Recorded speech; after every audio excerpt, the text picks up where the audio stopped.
The Senate's draft legislation also restates the goals of Security and Prosperity Partnership of North America, which would reduce or do away with trade and other cumbersome border restrictions among the United States, Mexico, and Canada.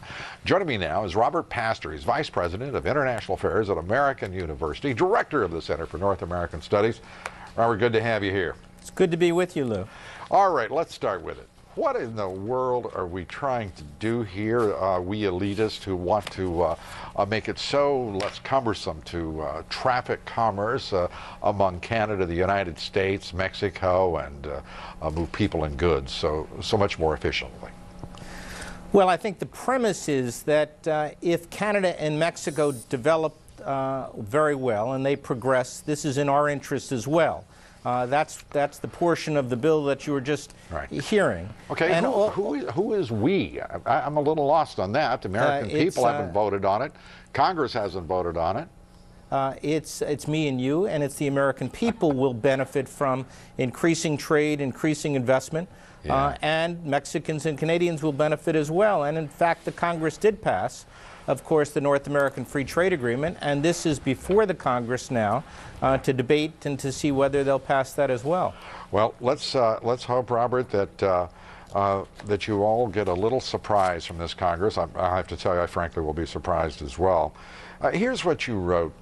I do not propose a North American Union. I propose a North American community, a community composed of 3 sovereign governments that seek to strengthen bonds of cooperation. Each government retains the power to decide whether and how to cooperate. How is that different from a North American Union? A North American Union is like the United States. It's a unified, centralized state. Neither Mexico, Canada, nor the United States want to dissolve their borders to create one single state. Well, let me ask you this. If in point of fact, you're creating a perimeter of security, and you are basically crossing those borders at will, for example, the pilot project on Mexican trucking, I mean, I just don't quite see the difference between that and a North American Union as you would have it. Well, the difference between a North American Union and North American community is that there would be one government in one place in all 3 countries instead of 3 separate governments. But if you're ignoring and diminishing the sovereignty of 3 governments, how is that different than having one government? Well, you're not diminishing the sovereignty of any of the 3 governments any more than when Canada decided to open up its oil and energy to foreign investment. There were some people who accused it of diminishing their sovereignty. In fact, they've become now one of the great energy exporters in the world. So you're not diminishing sovereignty, you're enhancing the autonomy, enhancing the welfare of all 3 peoples by freer trade.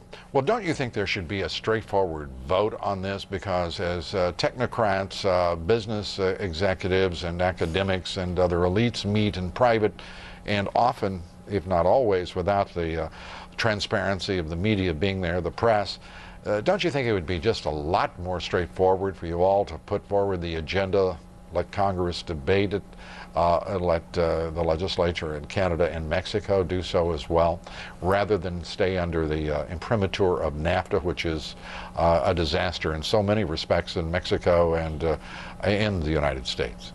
Well, first of all, I don't agree that NAFTA was a disaster, but I do believe that each of the proposals we've talked about do need to be debated. They do need to be debated in the Congresses, and they won't be approved unless all 3 countries approve them.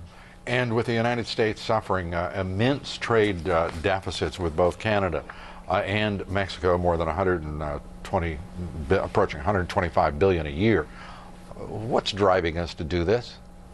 Well, I think we've seen over the last 13 years since NAFTA came into effect, trade has tripled.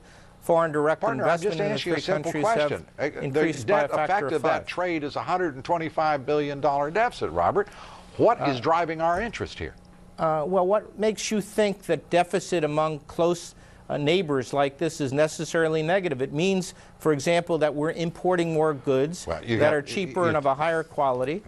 So as consumers, we benefit from a deficit. I know, and we benefit from not having control of our own borders. We benefit from having all of you elites decide what the future is without our elected representatives expressing the will of the American people. And I know you think that's a much improved and better world. I just don't happen to agree with you. Come back, we'll talk about it another time. Robert Pastor, thanks for being here. Well, it's good to be with a member of the public and the people, not just an elite like the rest of us, huh? Hallelujah. Bless your heart. Bye-bye. Up next... A new world order